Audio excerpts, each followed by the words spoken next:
Hello everyone. Welcome to HBL Market Insights. The Monetary Policy Committee of the State Bank opted to maintain the policy rate at 11% for the fourth consecutive meeting. This decision did not come as a surprise as it was in line with market expectations and forward guidance from the previous meetings. The State Bank highlighted that the key drivers behind the decision was number one, an expected uptick in inflation in the second half and somewhat sticky core inflation around 7%. Secondly, the lagged impact of earlier easing, and lastly, the widening trade deficit. The monetary policy also reviewed the impact of recent floods, noting that the overall effect on the economy has been less severe than initially anticipated. Crop losses are likely to be contained, whereas supply disruptions have been minimal. As a result, a GDP growth for fiscal year 26 is now likely to fall in the upper half of the earlier projected range of 3.25% to 4.25%.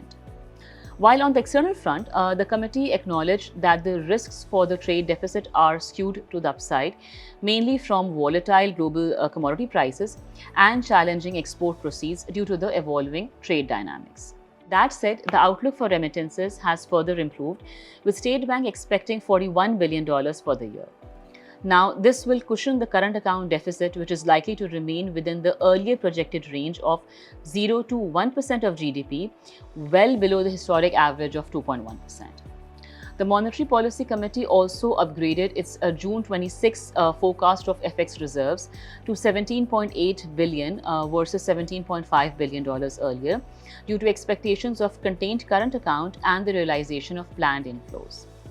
With regards to the disbursement by the IMF, the State Bank highlighted that the IMF board review is expected by December, following which the country will have access to $1.2 billion.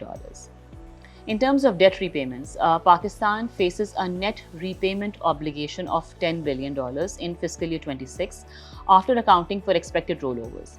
Out of this, $3.1 billion has already been settled, leaving a balance of $6.9 billion.